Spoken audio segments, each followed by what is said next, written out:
Já, góðan dag.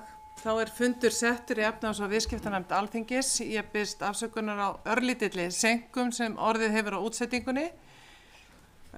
Ég vil bjóða sérstaklega velkomin hér til fundar við nefndina Ásgeir Jónsson seðlabankastjóra og Rannveigu Sigurðardóttir varaseðlabankastjóra peningastefnu.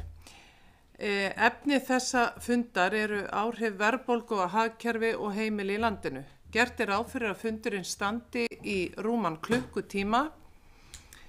Formaður biður nefndamenn og gesti að hafa í huga reglur opna nefndafundi sem hafa verið settar af forsætisnefnd Alþingis.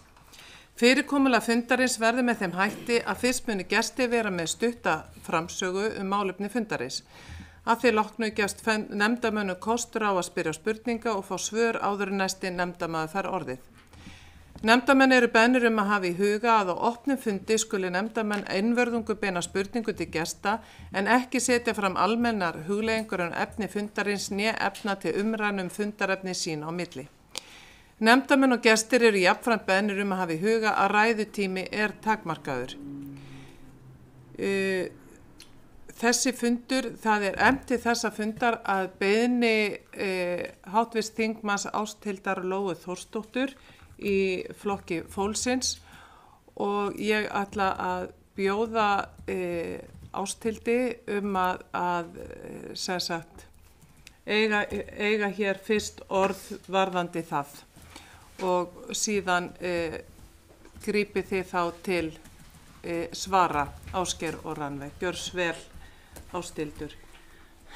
Takk fyrir og takk fyrir að koma á þennan fund sem að ég tel að sé löngu tímabær og bað nokkru sinnum á síðasta ári og af því að ég bara verulega áhyggjur af því afstöðu heimilanna í þessum vaxtahækkunum. Ég hef minni áhyggjur af stöðu heimilanna í verðbólgu en ég hef verulegar áhyggjur af stöðu heimilanna út af þeim aðgerðum sem þið eru að fara í og tel að þessi bara blinda trú Seðlabankans á hugmyndafræði vaxtahækkana sé stórhættuleg og leiði þjóðina í bara óafturkræfar ógangur til langrar framtíðar. Og ég ætla svo sem ekki að hafa neitt mjög langan formálaðurinn í vindmyndri spurningar en það smá formál á þeim og ég ætlaði svona í fyrsta holi að vera með 2 spurningar eða nokkra, svona 2 liði skulum við segja, nokkra spurningar kannski innan hverra. Og þá samt langaði mig að byrja á því að seðlabankastjóri, þú hefur í fjölmörgu viðtölum lýst yfir áhyggjum af kostnaði vegna kjarasamninga, að hann geti og jafnvel hafi reynst verðbólgu hvetjandi þar sem fyrirtæki og stofnanir muni velta honum út í verðlagið. Nú kostnaði við kjarasamninga 70 til 80 milljarðar og þó enn eftir að gera nokkra samninga, það verður ólíklegt að heildarkostnaðurinn fari mikið yfir það. En þá komum við að skuldum fyrirtækjana. Það eru 5.500 milljarðar. Þó ekki sé ljóst hvernig þær skiptist á milli mismunandi vaxtakjara, má búast við því að hvert einasta prósentustig vaxtahækkana kosti fyrirtækin 55 milljarða á ári eða 4,6 milljarða í hverjum einasta mánuði. Og Seðlabankinn hefur meira en 6-faldað þessa tölur. Þannig að, með því að meira en 6-falda vexti. Þannig að nú þurfa fyrirtækin að greiða 25 milljarða meira í hverju mánuði eða 300 milljarða á ári í viðbót við þá greiðslubyrði sem þau báru áður. Mig langar í fyrsta lagi að spyrja. Hver mætti að ykkar mati kostnaður kjarasamninga vera?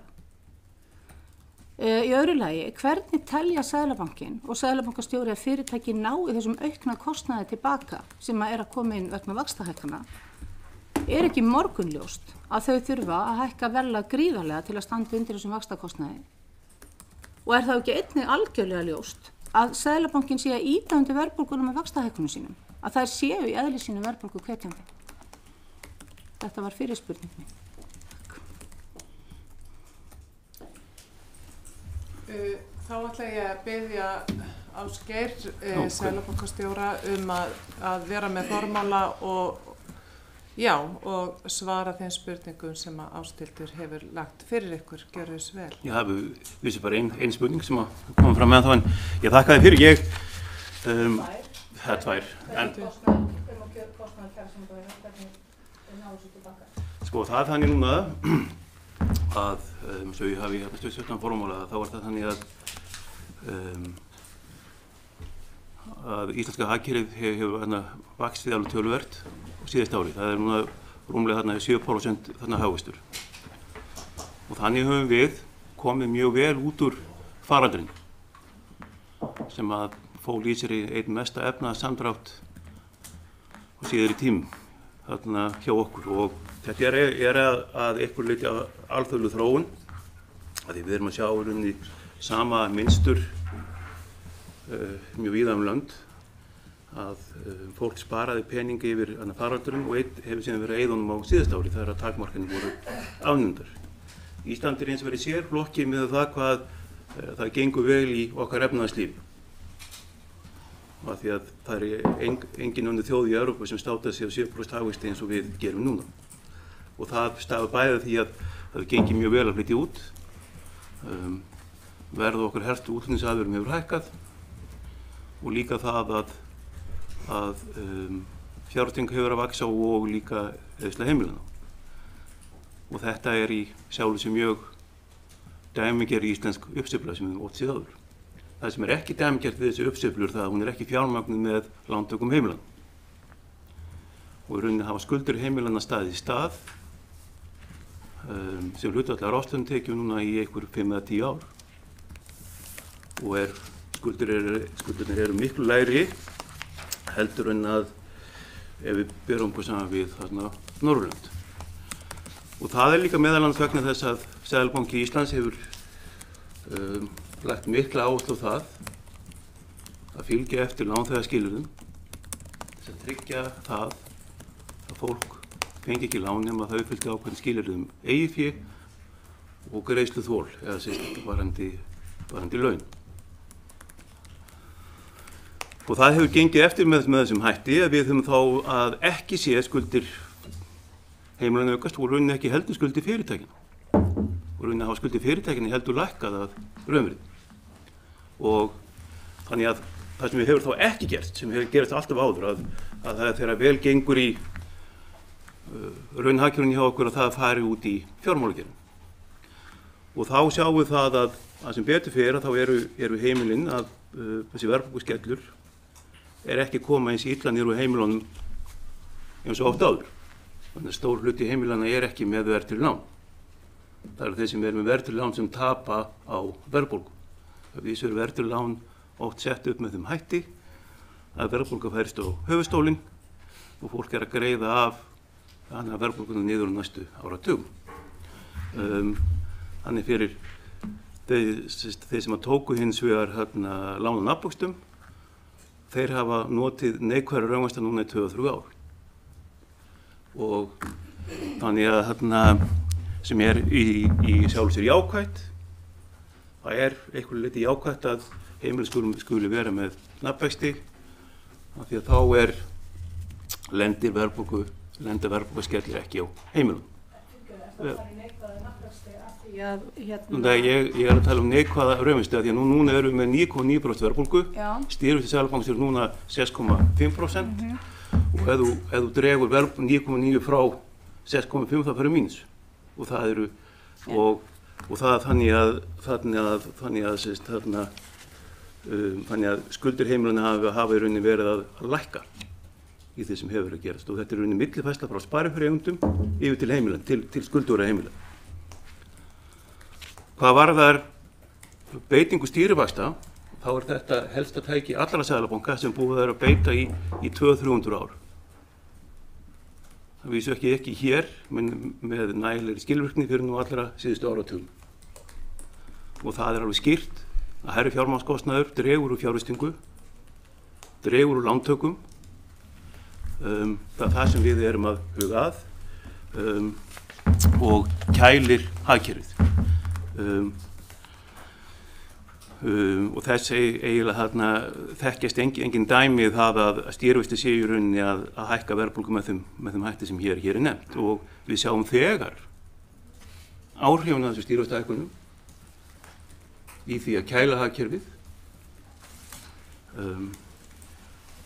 og núna erum við að tala um mjög heitt hagkerfi 7% hagvöxtur í þróðulandi mjög mikið og ég get líka nefnt það að laun á síðustu 2 árum, ef við leggjum saman launahækkanir síðustu 2 ára, þá það 15-20% hækkanir á nafnbyrði.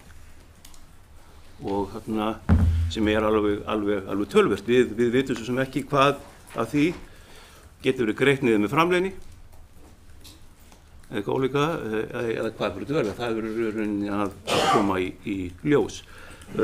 Við höfum í sjálfu sér áhyggjur af stöðu heimilina í þessum vaxtahækkunum sem við erum núna að beita, sem við erum en enn sem komið að þá rauninni ekkert sem bendir þess að staða heimilina, að heimilin sem komin í vanda, það rauninni vanskil hafa aldrei verið lægri og rauninni hefur greiðslubyrði margra heimila lækkað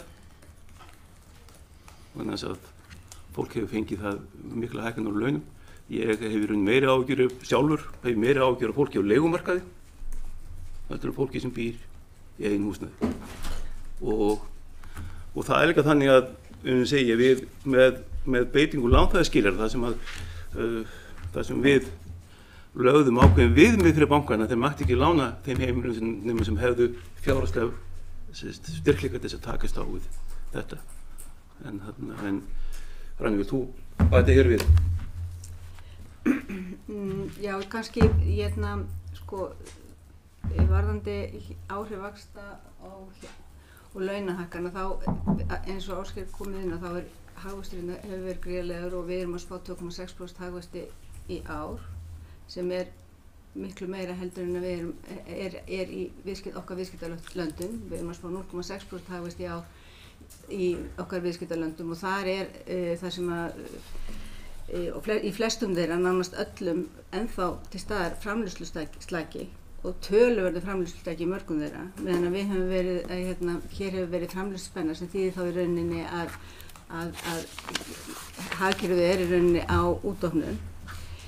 Áhrif vaxtahækkana á bæði fyrirtæki heimili, þau hægja á þessari vél sem við erum að reyna að kæla aðeins með þessum vaxtahækkunum. Áhrif launahækkana aftur á móti hita aðeins upp vegna þess að fólk hefur meira milli handana. En það sem að, eins og Ásgeir kom inn á, þá erum við kannski ekki áhyggjur og skuldastöðu hvorki fyrirtækjanna en heimilina, og Ásgeir fór vel yfir það.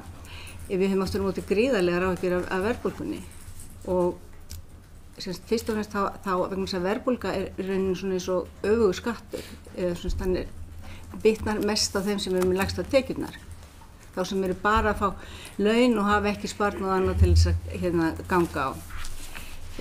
Annað varðandi verðbólguna er að hún er ekki lengur bara vegna húsnæðis. Verðbólga vísitala neysluverðs án húsnæðis hækkaði um 8,3% í janúar,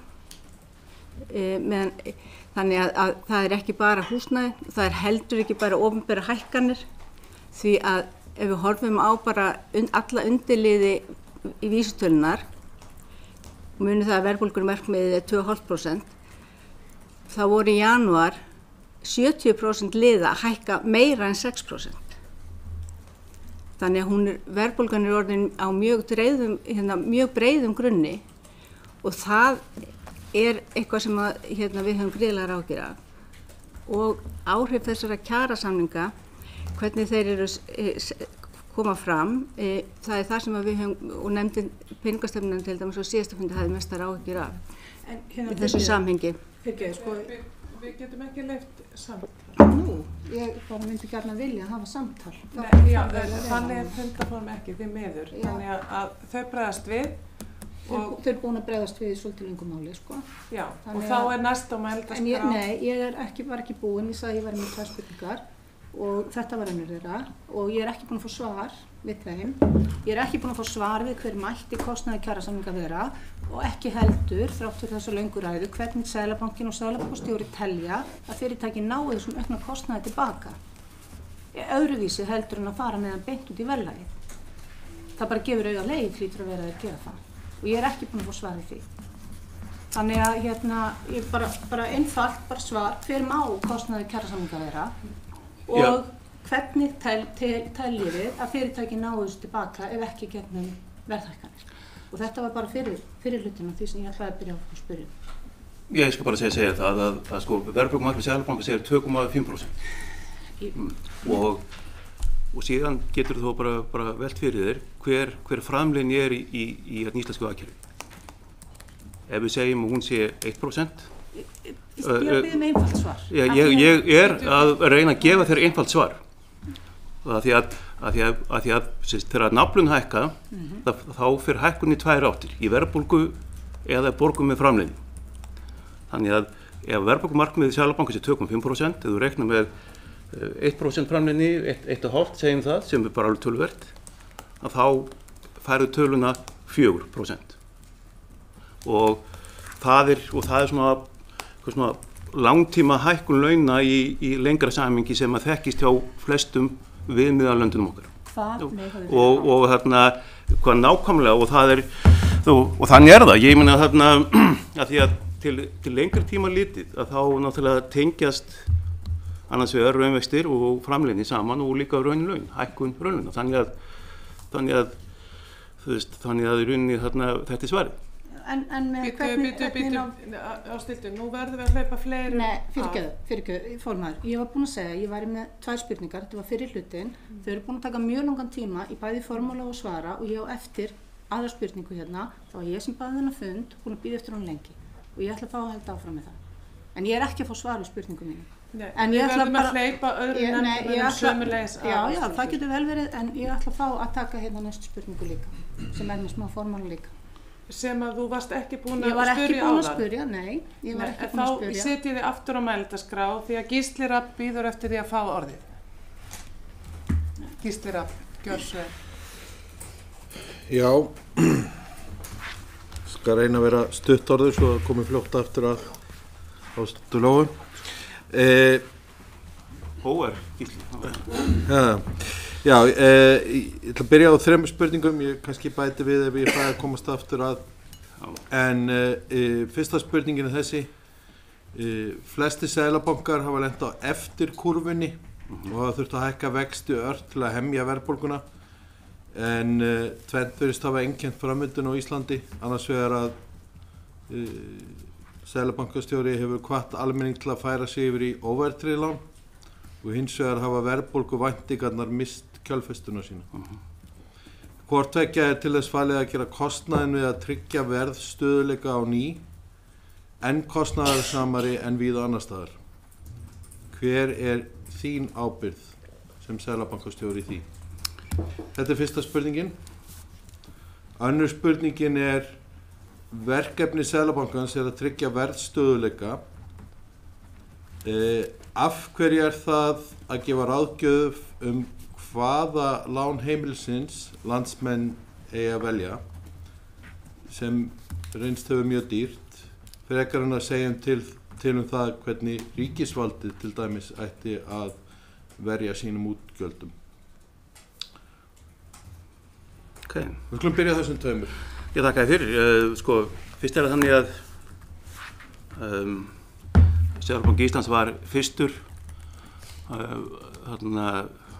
vestræna banka til þess að þannig hækka vexti sem við hófum að hækka 2021. En það er alveg rétt að verðbólgan hefur þessi verðbólguskellur sem hefur riðið yfir alla Evrópu og Bandaríkin er miklu harðari heldur en búist við. Og þá má síðan velta fyrir sig hvað er þetta að hækka vexti mikið í einu. Af því að til dæmis við Seðlabanki Íslands hefur verið á undan öðrum seðlabankum í að hækka. Við held ég til síðasta sumar hækkuðu vexti 400-500%. Eða 400 punkta á einhverjum 3-4 mánuðum. Það er ansi mikil hækkun fyrir svona efnahagslíf eins og okkar og þá var ekkert óeðlilegt að við myndum aðeins staldra við og sjá hvaða áhrif þessi vextir hafa. Og síðan hefur komið ljós að líklega þurfum við að hækka vexti meira. Og ég er alveg samlegur varðandi kjölfestu verðbólguvæntinga að ég hef áhyggjur af henni og hún skuli vera að fara og ég held að verðbólguvæntingar endurspeglast meðal annars í þessum kjarasamningum sem hafa verið gerð, það sem vinnumarkaðsspeglun gera ráð fyrir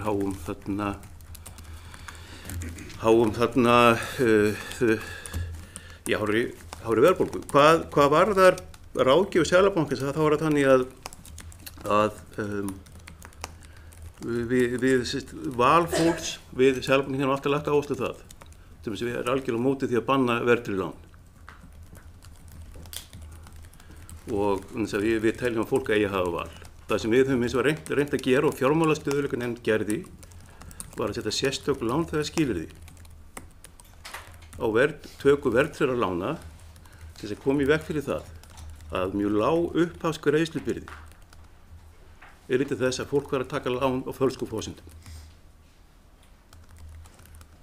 Og eins að það hefur verið ákveðin vandi, þessi svokölluðu Íslandslán.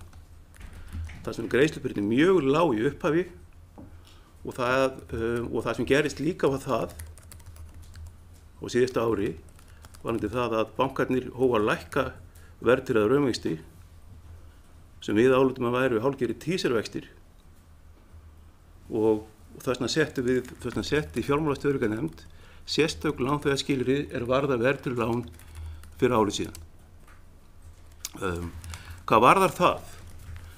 Liggur fyrir að þeir sem að tóku nafnbastalán hafa komið mun betur út úr þessari verðbólguöldu sem verðtryggð lán, menn þess að raunvextir hafa verið neikvæðir. En auðvitað þannig að svo það sé alveg hreinu. Þannig að þeir sem hafa tapað á þessari verðbólgu þeir sem hafa verið verðtryggð lán. Verðbólga 9,9% og hæstvirtur þingmaður Ásthildur Lóa hefur bent á það líka. Þannig að svo það sé alveg hreinu. En auðvitað en náttúrulega, já, þannig ég held að þetta er svarið. Við náttúrulega við náttúrulega erum með lánakerfi, við sjálfur sér fögnum því að bankarnir skulu hafa komið inn á lánamarkaðinn. Ég til að það sé heppileg þróun. Já, ég held að þetta sé kannski svarið við þessari spurningu í bili. Já, þá það Diljá Mist Einarsdóttir. Komið sæl og takk fyrir svörin sem þið hafa gefið hingað til. Mér langar til að spyrja ykkur upplýsingagjöf Seðlabankans og svona misvísandi skilaboð sem að þið hafa verið að leggja inn í þessu umræðu. Þannig að skömmu fyrir jól þá held ég farið rétt með að þú Ásgeir hafa sagt að kjarasamningar væru mjög jákvæð tíðindi og að þeir myndu auka fjármálastöðugleika. Bara nokkrum vikum síðar þá var nýgerðum kjarasamningum kennt mikla verðbólgu og sögð ástæða til vaxtahækkana. Það hlýtur að teljast mikill ábyrgðar hlutur að setja fram upplýsingar, að þið setja fram upplýsingar á viðkvæmum tímum. Það er auðvitað mikið lesið í þessa upplýsingagjöf. Því langaði mig til að spyrja ykkur hvort það væri ekki ástæða til þess að fara varlegar í yfirlýsingar til þess að viðhalda trausti á aðgerðum Seðlabankans. Já, þakka fyrir Diljá. Því skal svara til að í byrjun desember var kynning á fjármálastöðugleika og á þeim tíma var búið að gera samninga við Starfsgreinasambandið og það var að vera að semja við VR. Og það sem sá sem hér situr sagði þetta verið jákvæð tími að fólk verið að semja. Og ég held að það liggi alveg ljóst fyrir og þú ættir að sjá sjálf, ef þú fylgist með fréttum, hvaða kostnaður felst í verkföllum og það að þessu deilur á vinnumarkaði. Og það er sjálf sem mjög jákvæð tíðindi fyrir fjármálastöðugleika og þeim tíma vorum við að tala fjármögnun bankana erlendis og sem að gekk ekki vel á þeim tíma. En jafnframt sagði það sem hér situr að Seðlabankinn ætti eftir að leggja kostnaðarmat á þessa kjarasamninga. Síðan 2 mánuðum síðar fjallaði peningastefnunefnd málið og þá hefði margt gerst sem gekk andstætt því sem við höfum lagt upp áður. Kjarasamningar eru eitt af því. Ríkisfjármálin eru annað. Veiking og gengi krónuna sem hefur veiktist 5–10% frá þessum tíma. Miklu meiri hagvöxtur. Hagstofan endurskoðaði tölur allan hagvöxt frá þessum tíma. Þannig að og miklu meiri þarna eðsla. Þannig að þetta lagðist í rauninni þarna allt á eitt og þannig að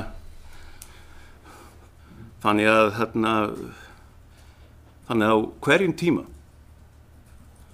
náttúrulega bara reynum við að leggja mat á þau gögn sem við erum með og þannig að svo að það sé alveg skýrt og ég held að flestum ætti að vera það ljóst sem horfa núna á efnahagsstöðuna, hvernig hún hefur breyst frá jólum. Það allir þessi þættir hafa lagt saman og ég get alveg tekið undir orð forsætisráðherra að það sé óþarfi að vera í sífelldum bendingarleik. Að það hefur allt lagst og eitt þess að hita upp íslenskt hagkerfi og sem verður meðal annars til þess að við þurfum að hækka stýrivexti meira og það ekki með léttum hug sem við þurfum að hækka stýrivexti. Svo það sé alveg hreinu. Stýrivexti núna eru þannig 6,5% og ég veit ekki hvað við þurfum að gera til þess að ná þarna verðbólgunni niður, þannig að það ekki með léttum huga sem við gerum það. Takk fyrir það, Ásgeir. Þá það Jóhann Páll Jóhannsson, gjörðu svo vel. Já, komið sæl. Takk fyrir að koma hérna til okkar. Bara svo það sé svona alveg á hreinu vegna þess hvernig uppleggið var hérna á fundinum, þá er ég alveg innilega ósammála því að vaxtahækkanirnar sjálfar séu stóri efnahagsvandinn á Íslandi eða vaxtahækkanir séu verðbólgu hvetjandi. Ég held að sé ekki gagnlegt að ræða þessi mál á svoleiðis forsendum, bara svo það sé alveg á hreinu. Vandinn er auðvitað verðbólgan, hvernig við náum henni niður, og í síðustu yfirlýsingu peningastefnunefndar þá sérstaklega tiltekið að aðhald fjárlaga verði minna en gert var ráð fyrir í nóvember spá bankans. Og hér þá væntanlega verið að vísa til þeirra breytinga sem voru gerðar á fjárlagafrumvarpi þessa árs, núna í meðförum þingsins í desember. Og kannski fyrsta spurningi mín er þessi: ef ekki hefði komið til þessarar slökunar á aðhaldsstigi ríkisfjármálana, ef til dæmis það hefði verið ráðist í aukna tekjuöflun til að vega á móti þenslu áhrifunum af auknum útgjöldum, hefði þá peningastefnunefnd hugsanlega komist hjá þessari vaxtahækkun, eða hefðu vextir hækkað minna, kannski um 25 punkta frekar en 50, ef aðhaldsstig ríkisfjármálana hefði ekki breyst svona. Það sem ég kannski að reyna að kalla fram hérna bara hversu stóra rullu þessi slökun á aðhaldsstig ríkisfjármálana spilar í þessari nýjustu vaxtaákvörðun. Ég með aðra allsendis ótengda spurningu, má ég koma henni að þau eru búin að svara þessari eða ekki bara? Bara núna? Ok. Já, Ásgeir, þú varst með miklar yfirlýsingar 2019 fyrst og svo í COVID 2020 að það væri að ganga í garð svona nýjir tímar á Íslandi. Við værum að verða eins og venjuleg þjóð í því hvernig við beitum peningastefnu, sagðirðu, og héðan í frá myndi þurfa lægra vaxtastig til þess að viðhalda verðstöðugleika. Svo talaður það í viðtali að það væri að verða mikil tímamót þar sem verðtryggingin myndi deyja út af því að óverðtryggð lán væri að verða svo hagstæð. Og þetta er auðvitað eitthvað sem fólk tók mark á og við sjáum bara hvernig fólk svona flykktist í þessi óverðtryggðu lán með breytilegum vöxtum. Og svo þekkjum við eftir leikinn að greiðslubyrðin af þeim hefur rokið upp. Heldurðu eftir á að hyggja að þú hafi verið of yfirlýsingaglaður og verið að gefa fólki óraunhæfar væntingar með því að tala svona? Hvað heldurðu svona eftir á að hyggja? Og eins bara þessi Tenerife ummæli, hver er þetta að reyna að ná fram? Er þetta að reyna að stuða fólk eða, ég meina, er þetta stóri efnahagsvandir á Íslandi að fólk sé að fara til Tenerife? Hvað svona, hver er svona hugsunin með þessum athugasemdum sem hafa vakið athygli? Ég þakka þér fyrir. Ég bara fyrstilega þannig að fyrstilega varandi nafnbæsturlán. Ég hafði trú á því á þeim tíma að trúir ekki peningastefnu Seðlabankans væri með þeim hætti að við getum farið yfir í nafnbæsturlán eins og aðra þjóðir. Þannig að verðtrygging lána þekkist hvergi inn í neinu vestrænum ríki nema á Íslandi. Hún hefur ákveðna kosti og líka ákveðna galla. Ókostirnir eru þeir, fyrsta lagi, að peningastefna Seðlabankans er veikari eða verðtryggingar til staðar. Og sérstaklega eins og þetta var, að það voru 40 ára lán, svokölluð Íslandslán með það sem voru með jafngreiðslu fyrirkomulagi og svo framvegis. Þannig það voru eitthvað hluti hagsmunir Seðlabankans að reyna að fá nafnbasta kerfi. Og það er líka sérstaklega ljósið þess hvernig vísitala neysluverðs er mæld hér, að húsnæðisverð er bara tekið beint inn í vísitöluna. Og það var mjög erfitt fyrir Seðlabankann að targetera vísitölu neysluverðs. Það sem fasteignaverð kemur inn með beinum hætti sem fórnarkostnaður húsnæðis, en hafi enga stjórn á fasteignalánavöxtum. Í öðru lagi er mjög óheppilegt verðtryggingin það að því að heimilin eru þá með beinum hætti að taka áhættu af verðbólgu. Og líka í því samhengi líka það einhverju leyti óheppilegt að hvernig fasteignalán eru veitt, þau voru til dæmis ekki veitt á bönkunum nema í takmörkuðum mæli. Þannig ég hef trú á því að framtíðin felist í því ennþá að við getum byggt upp að nafnvaxtakerfi þar sem fólk getur vonandi fengið að festa vexti til lengri tíma og við getum fengið miklu meira öryggi á fasteignamarkaði. Og meira en það, ég tel að þeir sem sitið þetta borð ætti að vera sammála því og rauninni að vinna með að því markmiði. Og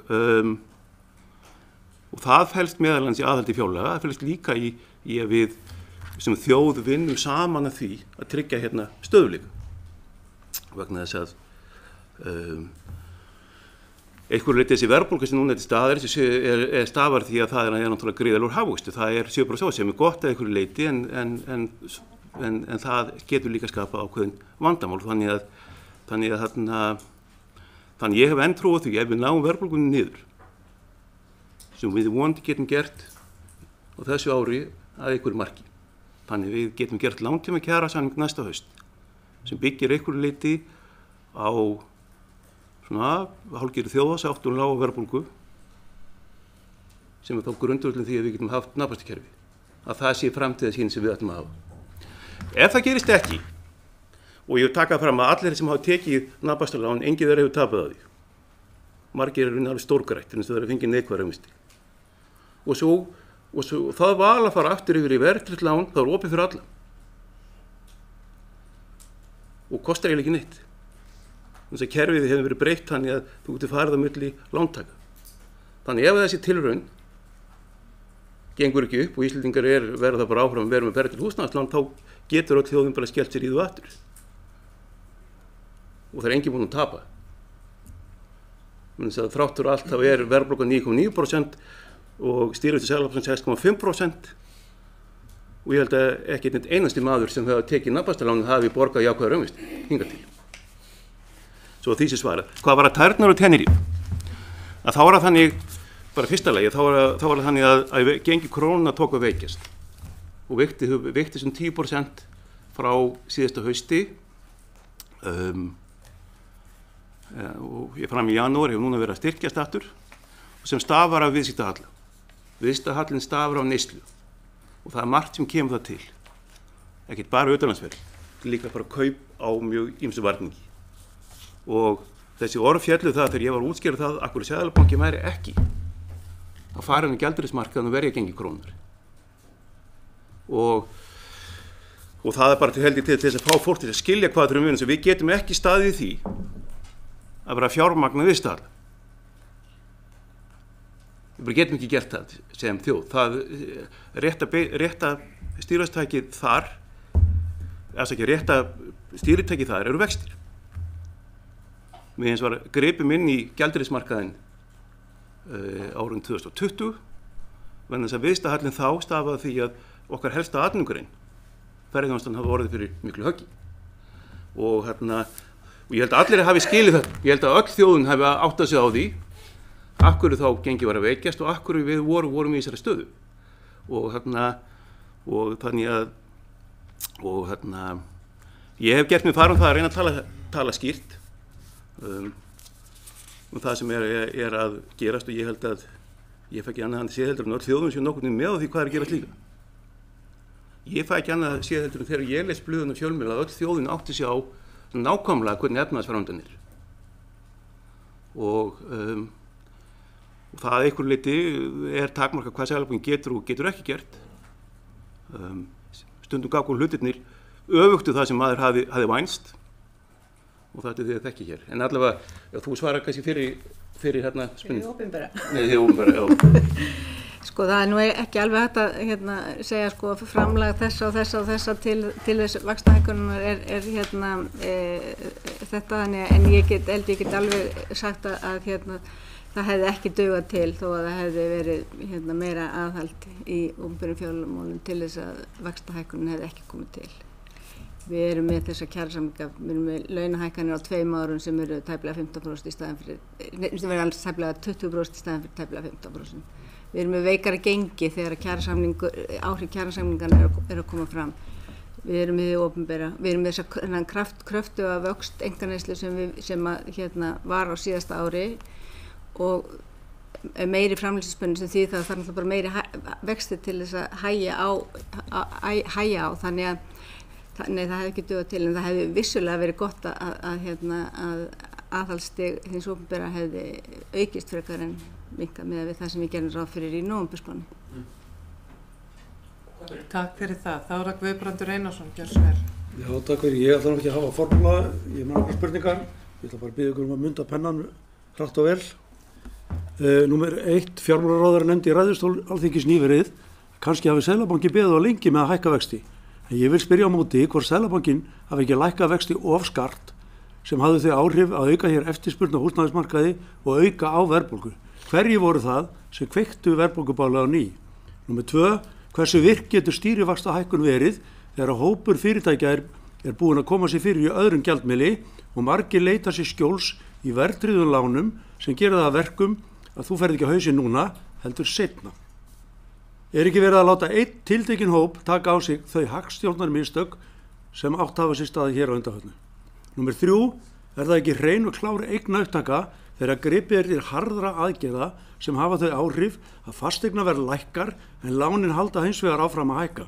Er ekki með slíkum aðgerðum verið að ráðast á hóp sem getur ekki varið sig og þarf að taka höggið eins og gerðist eftir hrunið? Númer 4, peningastefnunefnd gaf í skyn þegar síðasta vaxtahækkun var tilkynnt að auka þyrfti aðhaldið enn frekar til að verðbólga hjá henni innan ásættanlegs tíma. Er ekki með þessu verið að boða áframhald vaxtahækkana? Númer 5, samkvæmt samantekt fjármála og efnahagsráðuneytisins er Ísland aðeins fyrir neðan meðaltal Evrópuþjóða þegar kemur að skuldahlutfalli en við erum í toppnum þegar horft er til vaxtakostnaðar sem hlutfall af landsframleiðslu. Við erum meðal annars hærri heldur en Grikkland. Er þetta ásættanleg staða að vera í? Og þá síðasta, verðbólga í Evrulöndum er komin í 8,5% en hún fór hæst í 10,6%. En hér er verðbólgan á uppleið og er núna 9,9%. Á hverju náðum við ekki meira árangur en þetta?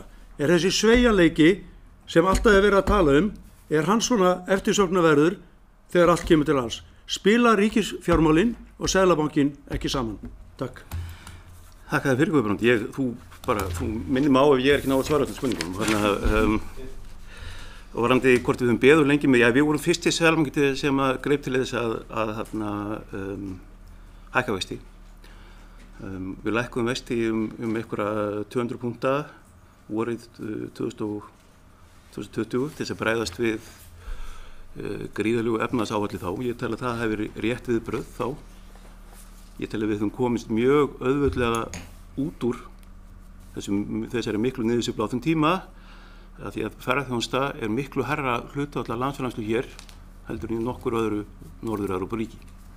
Ég tel að við höfum tekið höggið líka af ríkisfjármálum á þessum tíma með því að ná að örva kerfið. Þannig að ég held að, og það er rauninni allir þeir sem hafa málu fjallað,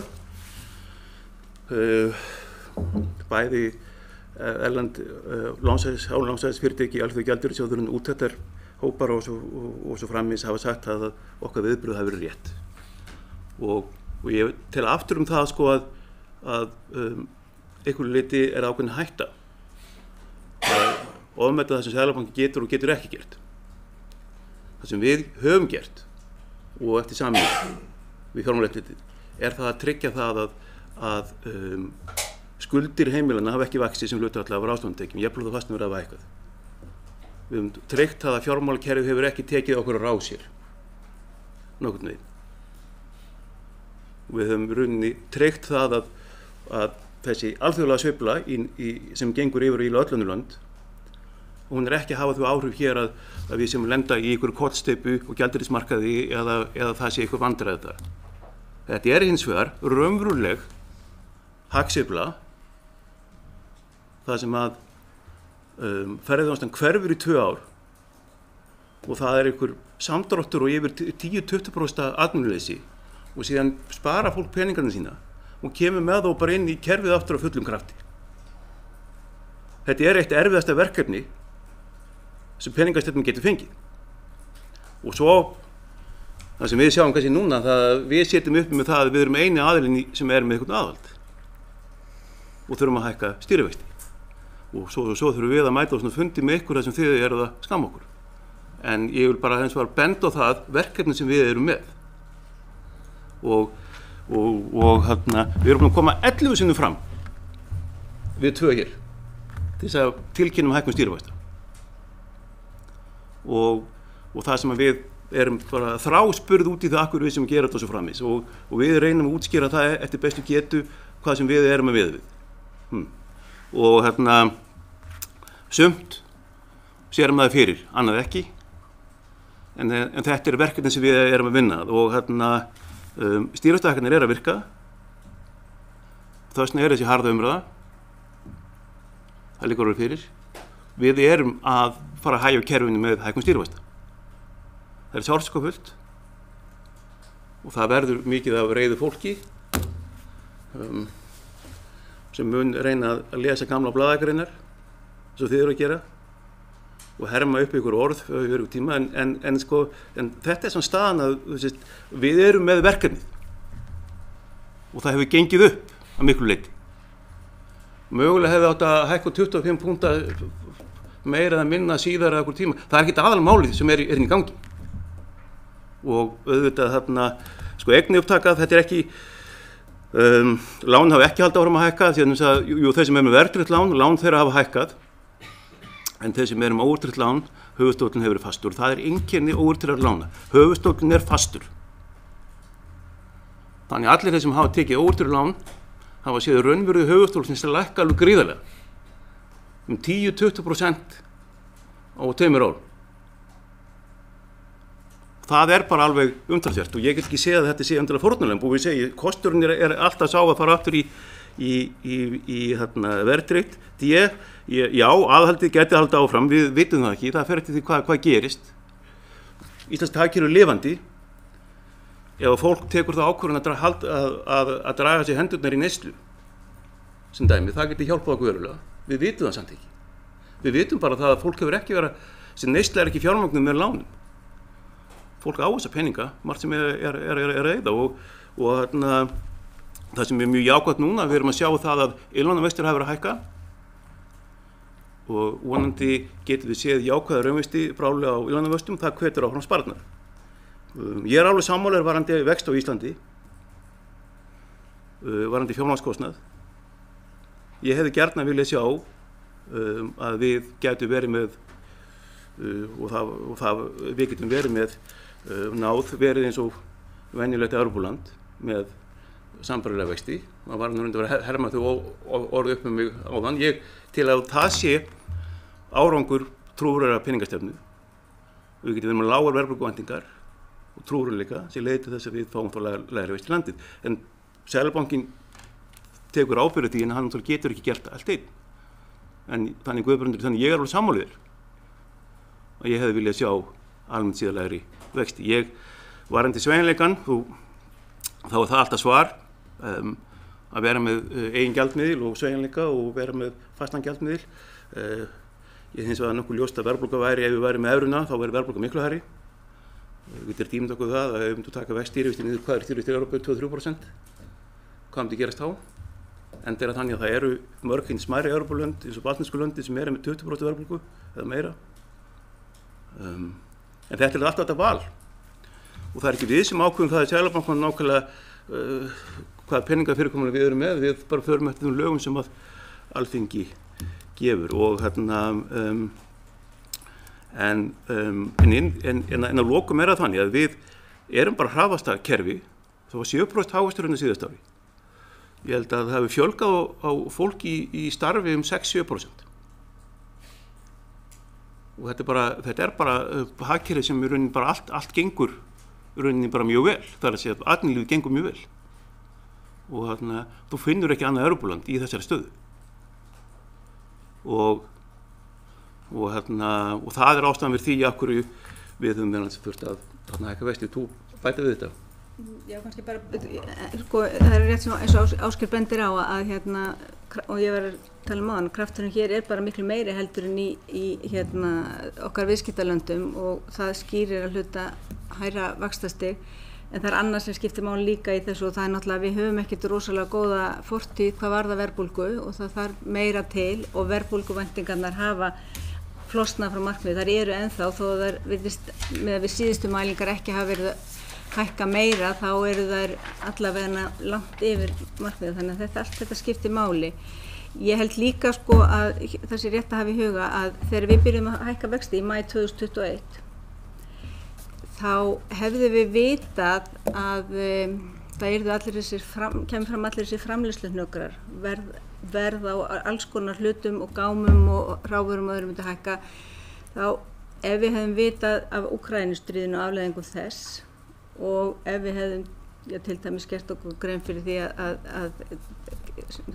áhrifum þessa kjarasamninga, þá höfðum við kannski bara ekki mætt 11 sinnum til þess að hækka vexti, við höfum kannski bara gert þetta í eitt skipti fyrir öll.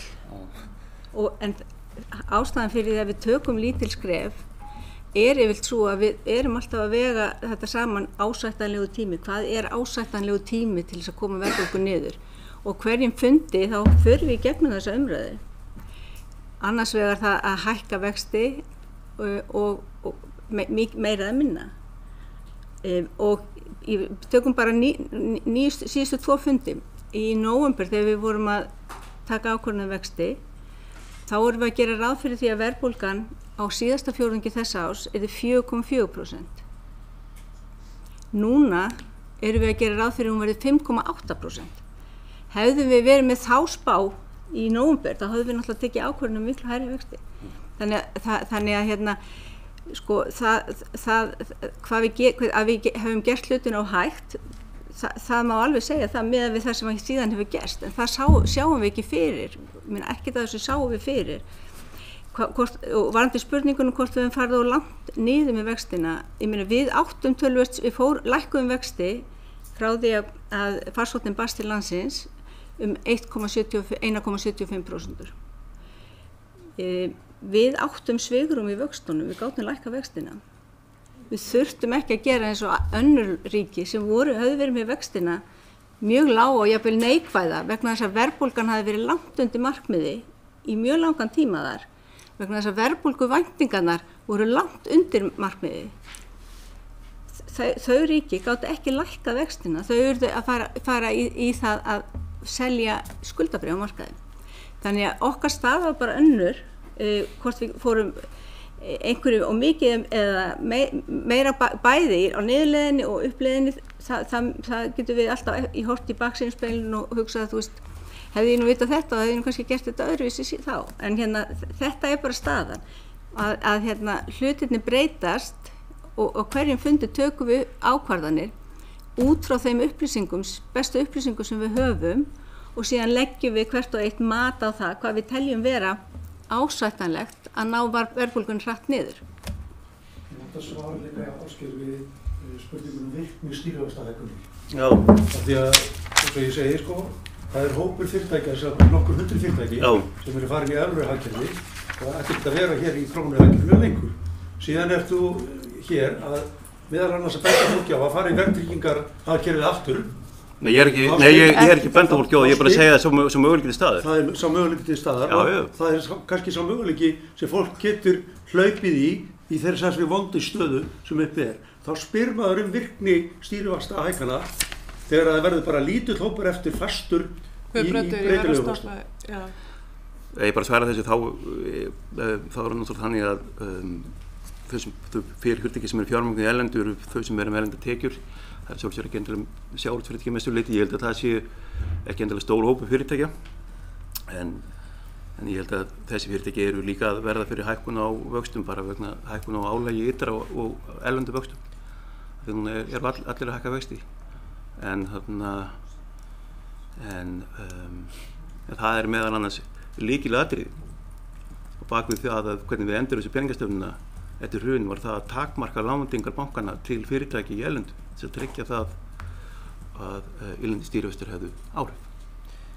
Þá er það Ágúst Bjarni Garðarsson, gjörðu svo vel. Já, takk kærlega fyrir þetta og takk fyrir að koma. Ég er með 2 spurningar stuttar en kannski ætla að fá að einblína aðeins á húsnæðismarkaðinn almennt. Og þú nefndi það, seðlabankastjóri, að þú hefðir áhyggjur af stöðu leigjenda og ég geri það líka.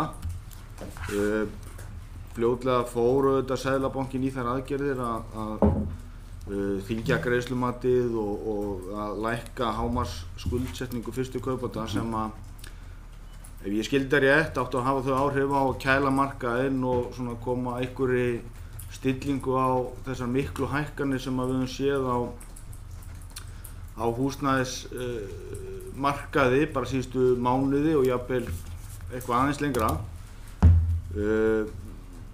Eftir situr auðvitað talsverður hópur ungs fólks sem við sjáum á leigumarkaði, fólk sem nýkom út úr skóla og svo framvegis, sem að greiða mjög háa leigu. Við sjáum það líka á fréttum að ég held að megin alveg segja það að leigufélög sé að nýta sér ástandið og hækka kannski leigu meira heldur en þörf er á, þannig að fólk er skilið eftir í vondri stöðu. Og ég velti því fyrir mér svona hvaða áhrif þið haldið að þetta hafi svona til lengri tíma og hvort að þið sjáu fyrir ykkur að fara tilbaka í það ástand sem að við vorum kannski í hér fyrir ykkur síðan. Þar að segja að þetta auðvitað gerir fólki erfitt fyrir þegar það er að borga háa leigu að leggja fyrir og ná sér upp eigið fé. Hvort að þið sjáu fyrir ykkur að við fyrir tilbaka. Næsta spurning er tengd húsnæðisliðnum í vísitölunni.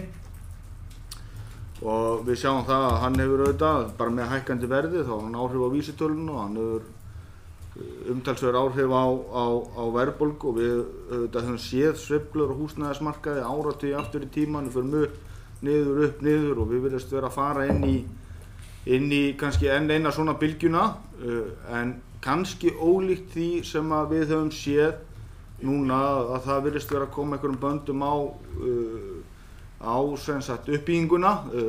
Það eru þetta nýja innviðaráðuneyti sem hefur komið, nú eru sveitarfélögin, þeim er gert að skila inn húsnæðisáætlunum, þannig að það er meiri fyrirsjáanleiki í uppbyggingunni til næstu ára og það eru komin jafnvel plön inn í næstu 10 ár.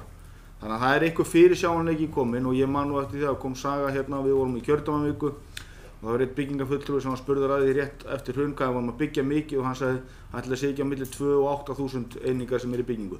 Og það eru auðvitað þessi ófyrirsjáanleiki sem hefur verið til staðar sem að við erum að koma böndum á og tryggja þennan fyrirsjáanleika á markaði.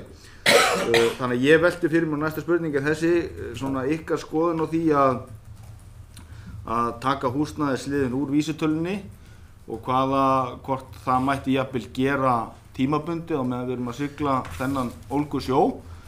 Af því að við, eins og ég segi, við erum að sjá fram á meiri fyrirsjáanleika í uppbyggingu íbúðarhúsnæðis heldur en hefur kannski verið. Hvort að það sé skynsamlegt tímabundið eða bara alfarið. Takk. Ég þakka fyrir Ágúst. Ég bara var að til spurningunni. Ég er alveg sammálaður. Ég hef mikla áhyggjur af fyrstu kaupendum. Við erum með, þeir hafa haft sérstaklega undanþágu frá reglum Seðlabanka sem það skildi bara til þess að fólk komast inn á fasteignamarkaðinn og líka það að þeir sem kaupa fyrsta skipti eru sjálfsagt með lægri skuldir. Við tókum ákvörðun það að herða skilyrðin og það var ekki eins og við töldum að fyrstu kaupendur bara ábyrgð á þeirri þenslu sem átti sér stað, heldur til þess að þarna vernda þá. Þegar við óttumst að það er í bakslag á fasteignamarkaði og töldum það vera óheppilegt fyrir ungt fólk að koma inn á fasteignamarkaðinn með mikilli skuldsetningu. Þau getur fengið bakslag og þetta er tímabundið. Leið og fasteignamarkaðinn hefur aftur náð svona jafnvægi, þá kemur að verði greinar að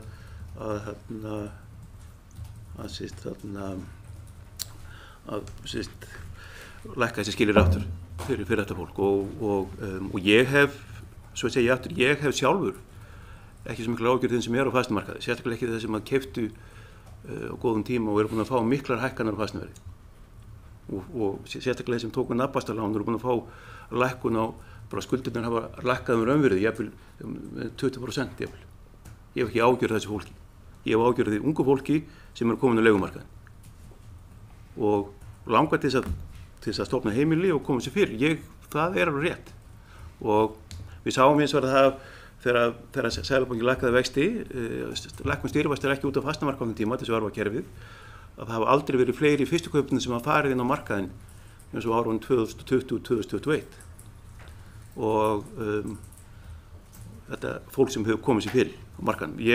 Þannig að en við getum ekki ráðið við allt. Það líka fyrir að leiguverð lækkaði þegar við lækkuðum vexti. Eitthvað leyti fylgir.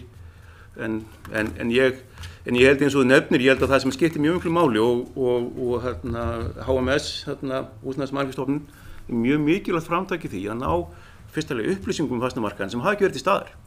Og líka ná samhæfingu, sérstaklega milli sveitarfélaganna hér á höfuðborgarsvæðinu, að það sé aðeins verið að plana fram í tíman. Að við séum að fara í uppbyggingu og íbúðum í samræmi við demografínu, það er fólki sem komin á markaðinn sem hefur ekki verið. Og þannig að til þess að búa til meiri stöðugleika. Og ég sjálfur hafa þá sýn, sem ég henni reyndi að vera skammaður henni fyrir, að ungt fólk gæti tekið lán og nafnbastalán og föstum vöxtum til lengri tíma. Að við gætum, og við værum eins og aðrar þjóðir, að við gætum búið til þann fyrirsjáanleika fyrir ungt fólk. Og við gætum rekið þannig efnahagsstefnu. Og ég er enn að vona það að við getum gert það. Og ég skal taka fulla ábyrgð á því þegar hafi aðgerðir Seðlabankans ekki stuðlað að því markmiði, en það er náttúrulega flóknara dæmi eins og við sem þjóð verðum að takast á það verkefni saman. Ég sjálfur á móti því að taka húsnæðisliðinn út per se. Til þess að vísitala neysluverðs sé trúverðug, það þarf að vera mælikvarði húsnæðiskostnað. En það má síðan deila það hvernig á að mæla húsnæðiskostnað. Og hvort aðferð Hagstofunnar sé rétt sem eins og hún það alveg umræðefni. En við erum sjálfur alveg að byggja núna vonir það að fasteignaverð hækki ekki meira og það verði ákveðið akkeri til þess að ná verðbólgu niður núna. En ég held að þú umræðum það hvernig á að mæla húsnæðiskostnað í Íslandi, hún er mjög valid. Þannig bara þarna. Já, varðandi lánþegarskilin og beitingu þeirra, þá er það rétt eins og Ásgeir segir að fjármálastöðugleikanefnd hafði það hafði áhrif á ákvarðanir fjármálastöðugleikanefndar þegar við byrjuðum að herða lánþegarskilin, þá voru fyrstu kaupendur alltaf undanskildir og það var akkúrat út af þessu að valkosturinn við mikla afborganir af lánum er dýr leiga. Og það var ekki fyrir í júní í fyrra sem við töldum að bólumyndun og húsnæðismarkaði væri þannig að þeim væri ekki greiði gerður að fara inn skuldsetja sig og fara inn á húsnæðismarkað þar sem að gæti orðið mikið verðfall á húsnæði.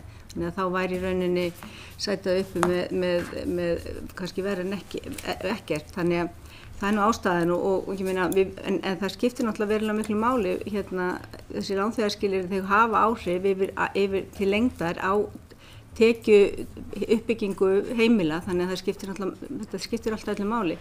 En eins og ég segi, þetta var ekki, við töldum sem sagt í júní að fyrstu kaupinu væri ekki greiði gerður með að spenna sig upp á húsnæðismarkað þegar smá húsnæðisverð var orðið ósjálfbært í rauninni.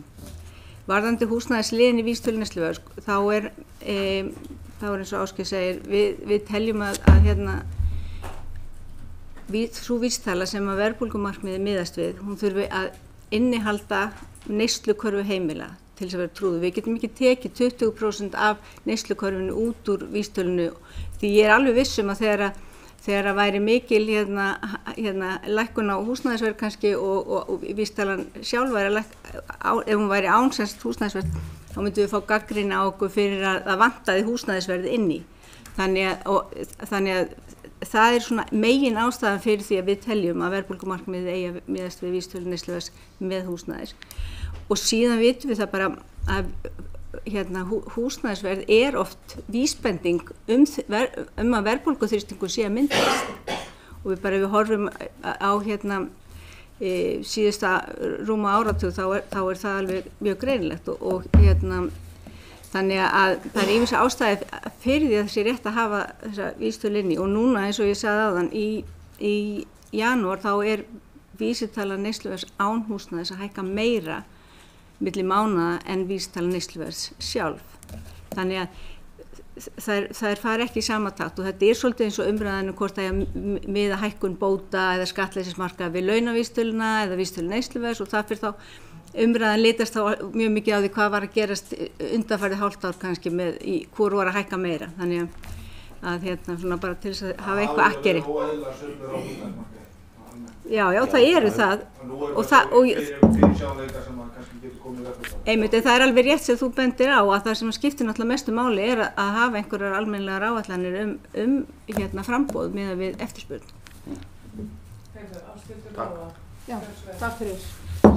Já, það er ansi margt sem að ég myndi vilja segja en hef náttúrulega ekki tíma til þess en mér langar svona að halda mig svolítið við bara hagfræði heimilana en það eru þau undirstaðan í þessu þjóðfélagi og það er alveg staðreynd að heimili undir meðaltekjum eða í meðaltekjum og minna þau eru ekki að ráða við þær hækkanir sem að núna eru og muni allavega ekki gera það til langs tíma og hvað sem allri eignamyndun líður. Og það er greinilegt reyndar, þú sagði það bara sjálfur áðan að þú hefur engar áhyggjur af þeim.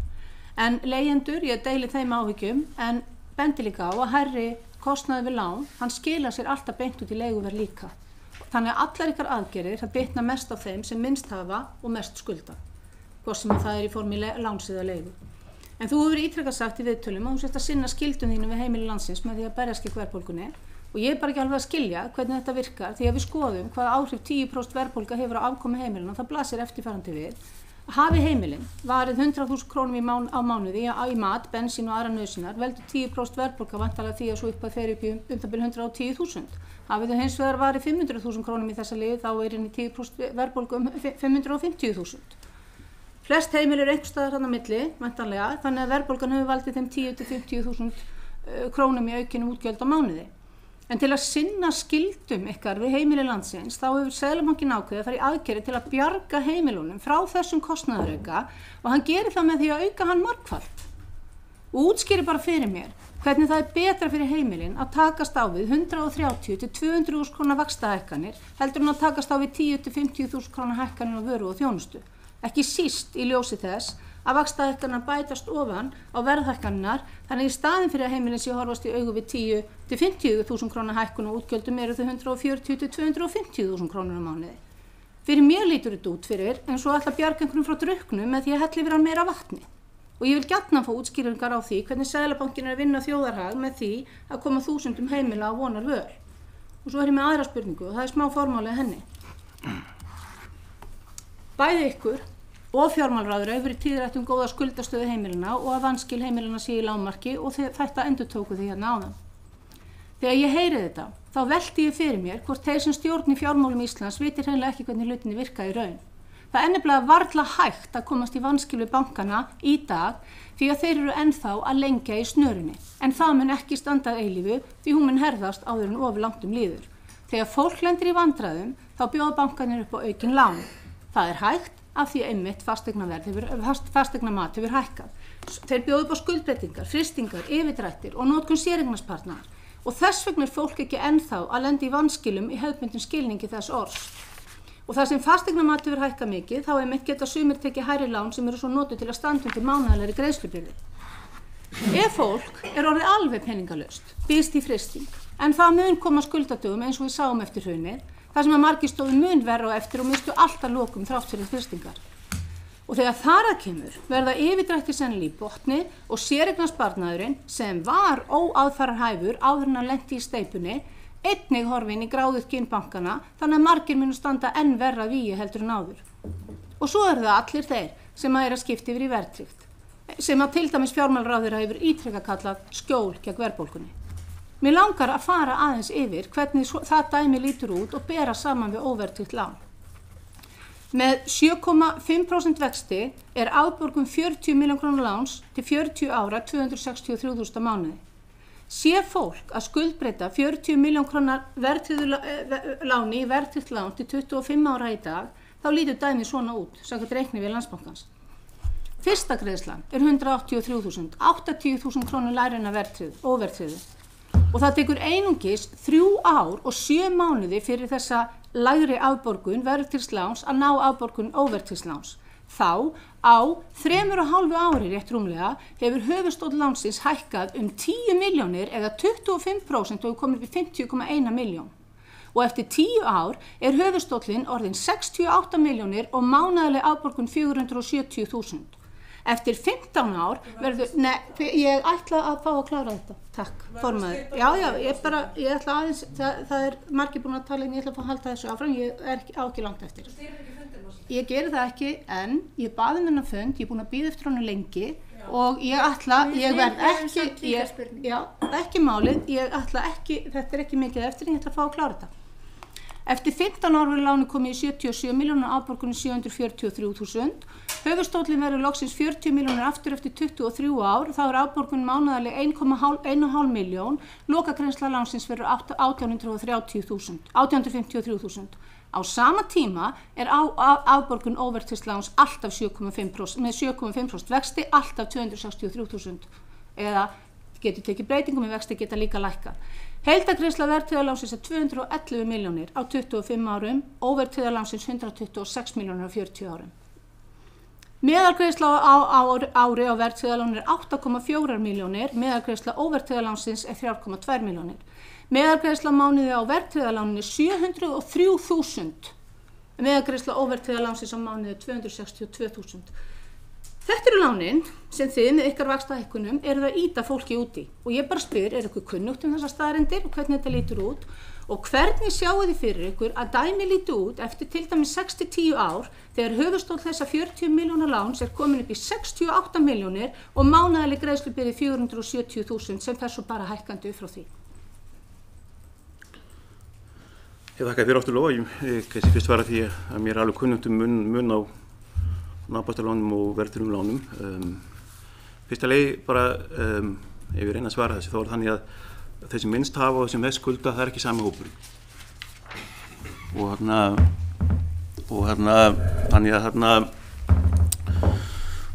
Þannig að verðbólgan náttúrulega kemur mest niður á þeim sem minnst hafa. En þeir sem minnst hafa er með hæsta hlutfall af maturum sem af sínum þar ástæðan tekjum. Þannig það er eitthvað til fókusin hjá okkur. Það er ekki hægt að vera með nafnbástarlán nema að setja með lága verðbólgu og trúverðuga peningastefnu. Það er ekki að vera með verðtryggð að því að verðtryggðu lánin komu á sínum tíma vegna þess að nafnbástarkerfi gekk ekki upp í mikilli verðbólgu. Þannig að það er bara grunnforsendið þess ef þú ætlar að vera með nafnbástarkerfi að það sé lág verðbólga og trúverðug peningastefna. Annars förum við aftur í þetta verðtryggða kerfi. Svo það er eina leiðindi þess sem fólk sem hættir að lána pening í hagkerfi, það sem er óstöðuleiki í verðlagi. Verðtrygging var tekin upp vegna þess og þannig að það er bara staðinn og vaxtahækkanir okkur núna, það eru tímabundnar. Að við ætlum að ná verðbólgu niður. Og síðan þegar verðbólga komið niður þá getum við verið að sjá meira jafnvægi, það er það plan sem við erum með, en þetta er eins og lykilatriði til þess að geta verið með nafnbókskerfi, til þess að fólk geti tekið lán og nafnbókstum, sérstaklega bundið vexti lengri tíma, það verður að vera verðstöðuleiki og stýrivextir Seðlabankans er eitt af þeim eina tæki sem getur tryggt það. Þannig að þetta er það sem við verðum að gera. Þannig að það er bara mjög mikilvægt þau eru fjallar þessi mál áttaðu á annars vegar markmiði og hins vegar leiðum.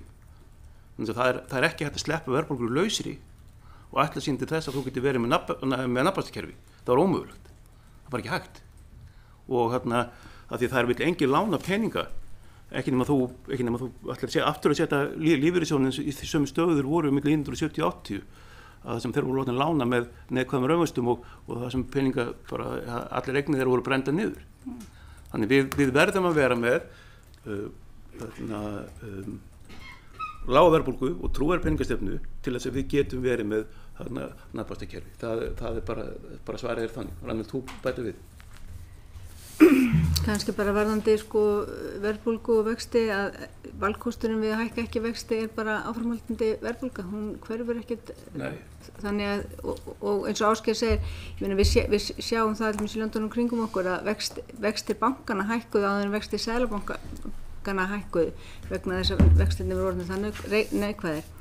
Þannig að hérna það ekki, maður þarf að taka allt þetta inn í myndina, en varðandi skuldastöðu heimilina, bankarnir, þú talar að bankarnir sé lengi í snörunni og bjóðu upp á alls konar, það virðist, eftir því sem við sjáum, þá virðist það ekki vera mjög mikið að gerast.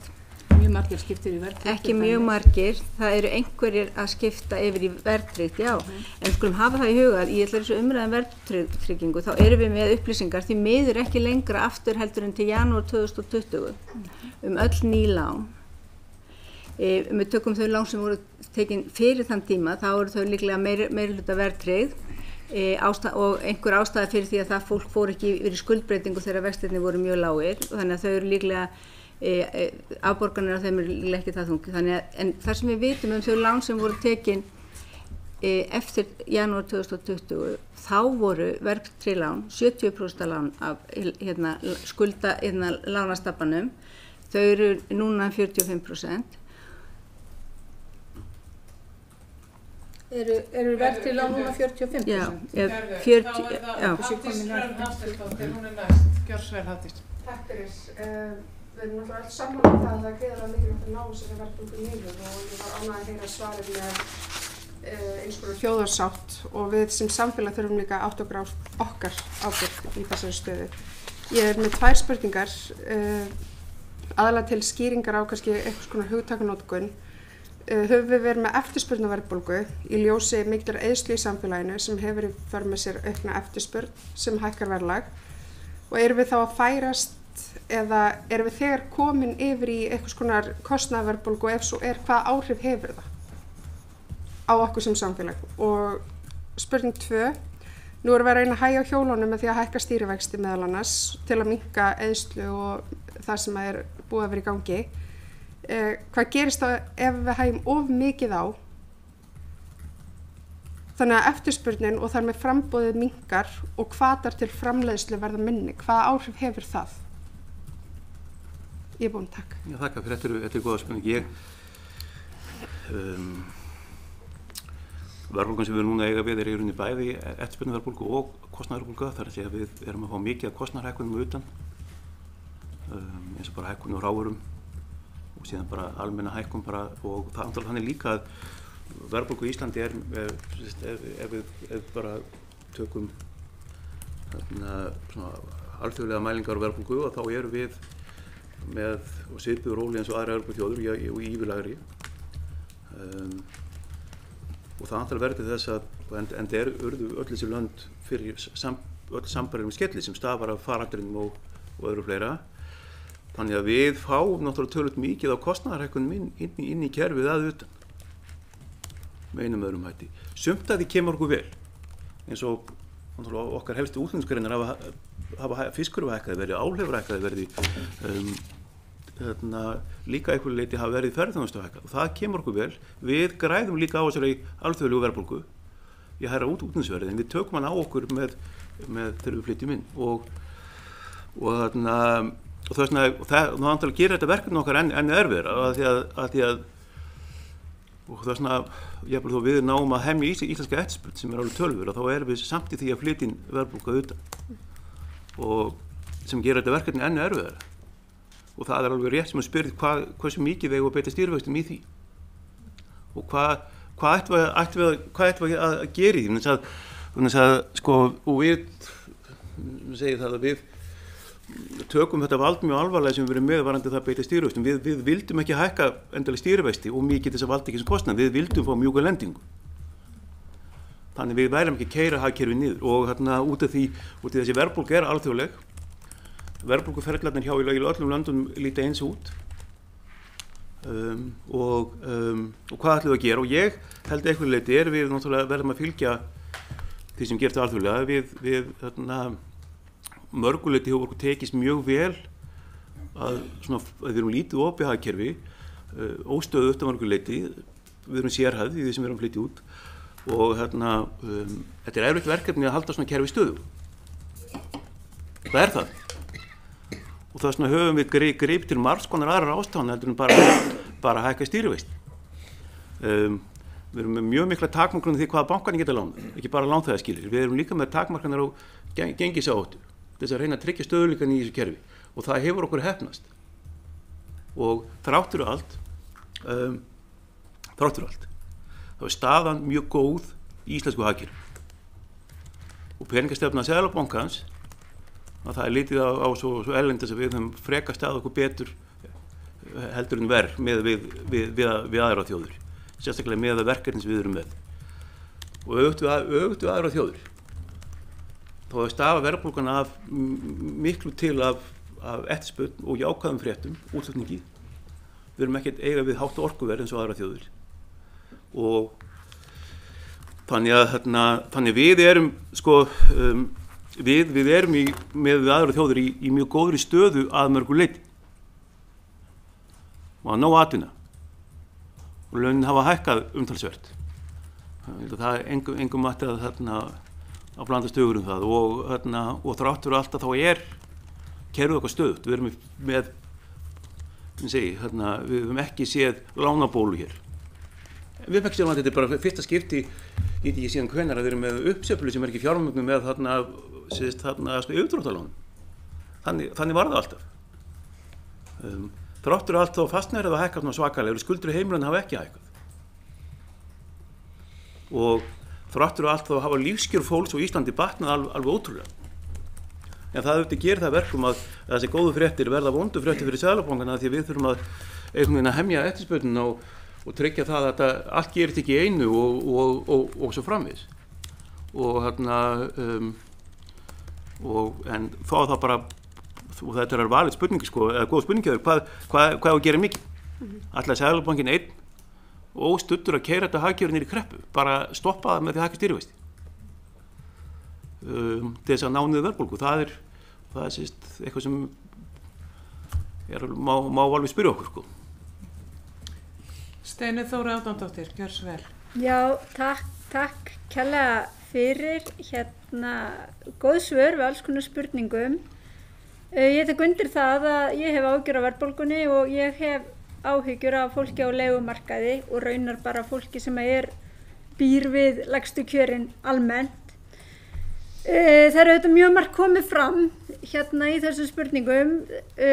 Meðal annars ætlaði ég að spyrja það af hverju hefði ekki bara verið hækkað í einu stóru skrefi og að fá svar við því, þannig ég geti stytt fundinn allavega það svar. Svo er ég með spurningu sem kannski, Ásgeir, þú kannski svaraðir henni að hluta áðan, þú varst að svara Hafdísi Hrönn. Það er varðandi það, þú sagðir það að beiting stýrivaxta væri helsta tæki Seðlabanka allan heim. Bara þú getur aðeins færið yfir hvaða önnur tæki hafiði, hvað hafiði valið að nota og þú getur aðeins útskýrt bara fyrir okkur samsetninguna á þeim tækjum sem þið eruð að nota inn í það að reyna að hafa það sem þið geti gert í að hafa heimil á verðbólgunni. Já, þakka fyrir, þetta er vísu ekki einföld spurning en hvað peningastefnan hefur, þá hefur við stýrivexti sem nefnt hefur, við getum líka notað efnatilling Seðlabankans sem kallað er og það gerðu erlendi Seðlabankar eins og það að kaupa ríkisskuldabréf til þess að auka peningamagn í umferð og við höfum svolítið ekki gert það neitt í neinum mæli. Við höfum líka gjaldeyrisforða sem við höfum líka getað beitt til þess að tryggja það að gengi krónunnar sé stöðugt. Þannig við höfum líka ýmis tæki til þess að hafa áhrif á lausafjárstöðu bankana.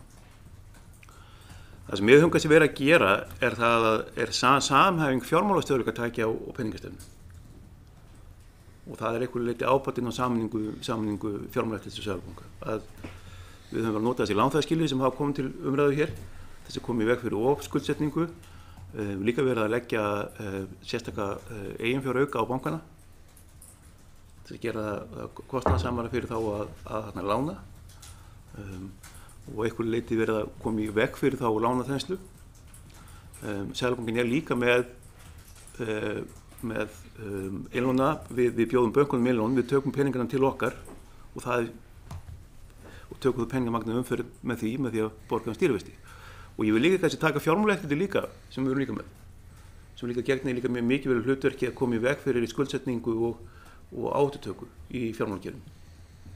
Og að því að allir þessi þrír armar verða að vinna saman. Að fjármálaeftirlitið kemur í veg fyrir það að það sé verið að því að bankar eru mögulega sérstaklega stofnir, að það sé verið einhvern veginn að keyra áfram einhverja lánabólu, taka ómikla áhættu, fjárfestingar á hlutabréfamarkaði, spekulation og svo framins. Við erum líka með tæki til þess að koma í takmarkanir því með erlenda spákaupmenn hvað þeir geta gert fyrir líka. Eins og þarna stöðutaka. Stöðutaka hér á erlendum markaði. Þannig að þetta er mörg tæki sem við erum að beita saman. Og þannig að misjant hvað við gerum eins og á COVID-tímanum þegar ferðarslan hvarf, þá beittum við 3 tækjum miklu leyti, lækkuðum stýrivexti. Við hófum einhverju leyti listum yfir við ætlum að byrja að kaupa ríkisskuldabréf og við fórum í gjaldeyrisinngripp. Þessi reyna að tryggja stöðugleikann. Núna teljum við að svo konar máli séu stýrivextir besta tæki sem við getum beitt. Og enda hefur gengið nokkuð vel að ég held að þeir hafi haft töluvert áhrif með það verkefni sem við höfum fengið. Það sem skiptir máli líka það að við höfum náð að hækka stýrivexti án þess að skapa ójafnvægi í ytri stöðu þjóðarbúsins. Þrátt fyrir alltaf eru utanríkisviðskiptin í þokkalegu jafnvægi. Við erum ekki skulduð erlendis, við erum ekki með lánabólu. Brynjar, þú kannski þarna bæta við þetta? Ég finna bara hnykkja á þessu að við náttúrulega höfum fleiri tæki heldur en vextina og við förum í gegnum það í peningastefnunefnd á hverjum fundi hvort það sé ástæða til þess að beita einhverju öðru tæki líka. Hingað til við mati verið það að vextirnir séu bæði það sé skýrast og gagnsæjast og að nýta þá. En já, þannig að við höfum eins og Ásgeir búinn að telja bara fleiri tæki. Við lækkuðum líka bindiskylduna vorið 2020, þannig að það hætti að gera breytingar þar á einnig líka. Heyri, þakka ykkur fyrir það. Nú fer að líða svona að loka þessa funda. Það er ennþá 2 eftir að mælendaskrá en þeir hafa lagt fyrir spurningu þannig að ég ætla að biðja þá að vera stutt orða. Gísli Rafn Ólafsson, gjör svo vel. Já, mjög gott að fá yfirlit yfir stjórntækin sem þið hafið og nú er það þannig að það að halda vöxtum verðbólgulágri er ekki bara í verkahring Seðlabanka, heldur líka í verkahring ríkisstjórnar.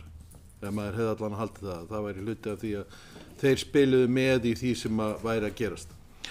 Og nú er það þannig að það sem við heyrum oftast er bara draga úr framkvæmdum, draga úr þenslunni, ekki byggja meira. Við erum búin að fresta einhverjum hlutum. En erlendis sér maður ríkisstjórnina líka vera að framkvæma hluti sem eru að gera eitthvað beint í tengslu við kostnað. Til dæmis hafa verið lækkaðir skattar og álögur á orkukostnaða því að hann hefur verið að hækka og ýmislegt þess háttar. Hér höfum við ekki séð ríkið vera að lækka tolla og skatta og annað, heldur frekar vera að hækka í takt við verðbólguna og spurningi mín er svona tvíþætt að þessu leyti. Er ekki í rauninni með því að hækka ávallt gjöldin og annað og álögurnar og skattana, erum við ekki að hella olíu á eldin á verðbólgubólið í stað þess að nýta möguleika til að lækka hvað ríkið tekur til sín af þessum vörum og þjónustu sem eru að koma erlendis frá og það er semst eitt tól sem þau gætu gert en eru ekki að gera og svo hinn spurningin er þá eru önnur tól heldur en aðhaldið og það að lækka þessi gjöld og álögur sem að ríkisstjórnin ætti að vera að gera en hefur ekki verið að gera í nægilegu mæli hingað til. Þakka fyrir Gísli, þetta er sjálfsög mjög góð spurning. Ég veit hins vegar ekki að hversu miklu við getum svarað, ég vil bara nefna það að sko erlendis þá hafa seðlabankar verið að leggja áherslu á að ríkisútgjöld sem snúa að sem hafa jákvæð áhrif á framleiðni og framboð eins og innviðaframkvæmdir en annars hafa seðlabankar yfirleitt ekki treystir til þess að vera að segja ríkisstjórnin fyrir verkum hvað þeir að gera svona með samsetningu útgjaldana sko eða skattheimtunni en bara verið alltaf að reyna að leggja til að ríkissjóður eigið minna sem kannski ekki alltaf auðvelt með það andurlega stóru hluti af ríkisútgjöldum andurlega bara fastir liðir, laun, heilbrigðisstarfsfólks og kennara og svo framvegis en framvegis þú? Sko, nei, bara eins og ég hef sagt á hundi hér og annars staðar, við erum ekki að hafa skoðun á því hvort að aðhald ríkisfjármála kemur frá því að auka tekjurnar, til dæmis með skattahækkunum eða dragur útgjöldum. Við viljum bara sjá aðhaldið í samræmi við ástandið í þjóðarbúinu. Varðandi orkuskatt, lækkun og orkusköttum erlendar svona, ég meina, lækkun og sköttum er nú líklega ekki það sem við þurfum hér. Lækkun og orkusköttum erlendis er náttúrulega vegna gríðarlegra hækkana á orkuverði erlendis sem við höfum ekki orðið fyrir. Sem að gefur aftur á móti kost á að bæta einni dimensjón í áhyggjur okkar, það að núna sjáum við að verðbólga í viðskiptalöndunum er að byrja hjaðna vegna þess að orkuverð er að lækka. Það er aftur á móti ekki að gerast hér. Hins vegar sem við bætum við, hins vegar verðbólga úti byrjaði einhver vegna hækkunar á orkuverði og það er að lækka en þá er mörguleiti undirliggjandi verðbólga, hún er enn að hækka úti og þannig að verðbólgur líta ekkert endilega betur út, eðli verðbólgan er að breytast og það eru við einhverju leiti ekkert ósvipað, sko við erum í sérflokki hvað er mikill hagvöxtur hér og hvað er mikið í gangi en það er líka mikil þensla á vinnumarkaði úti. Atvinnuleysi hefur aldrei verið lægri í Bandaríkjunum, bara aldrei í langan tíma, líka við í Evrópu og bara miðað við það að það þarf að fara í Evrópa þarf að fara í mikla fjárfestingar í orku, varnarmálum og ýmsu öðru sem bara er og svo fyrir utan það að alþjóðavængin er að ganga tilbaka, störfin eru að flytjast aftur frá Kína og Asíu og aftur inn á heimamarkað til þess að tryggja öryggi í afhendingum. En það er einspurning eftir, ég hef ekki eftir þarna. Jóhann Þór Jóhannsson, gjör svo vel. Já, takk. Nú hefum við tekið eftir svona umræðu erlendis og kannski sérstaklega í Bandaríkjunum það sem er kallað hagnaðardrifin verðbólga, svona profit-driven inflation. Það sem fyrirtæki og sérstaklega á fákeppnismörkuðum og svona er að nota þá verðbólgu sem fyrir er og verðbólgu og svona hækkandi verðbólguvæntingar sem skálkaskjól til að auka álagningu og þannig verður til ákveðin vítahringur.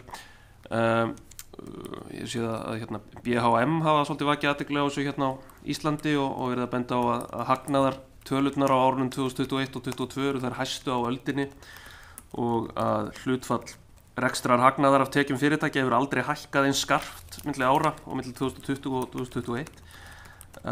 Sjáið þið í Seðlabankanum svona einhver merki svona hagnaðardrifna verðbólgu á Íslandi eða að sú verðbólga sem við höfum þegar verið að glíma við verði í auknum mæli hagnaðardrifin vegna hegðunar á mörkuðum?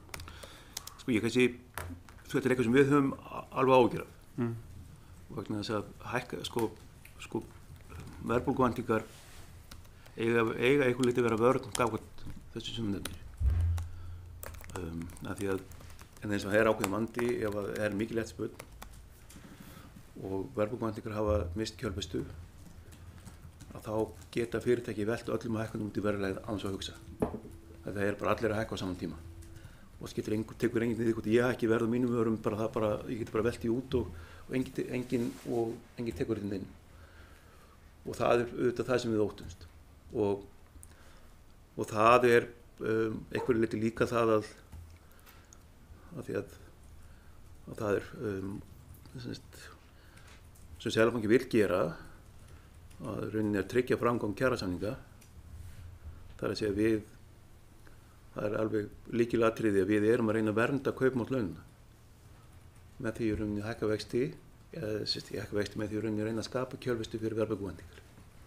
Og það er líkilvægt til þess að fólk fái kaupmátt út úr launahækkunum.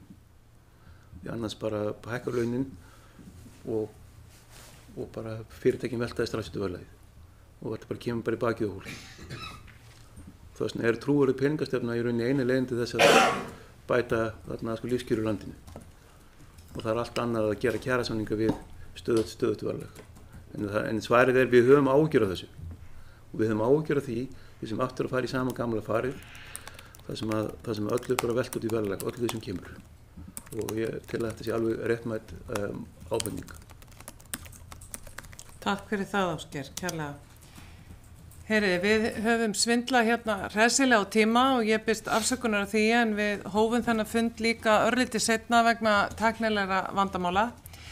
Ég vil þakka Ásgeiri Jónssoni seðlabankastjóra og Rannveigu Sigurðardóttur vara seðlabankastjóra kærlega fyrir að gefa sér tíma að vera hér með efnahags- og viðskiptanefnd og að því sögðu þá slít ég fundi.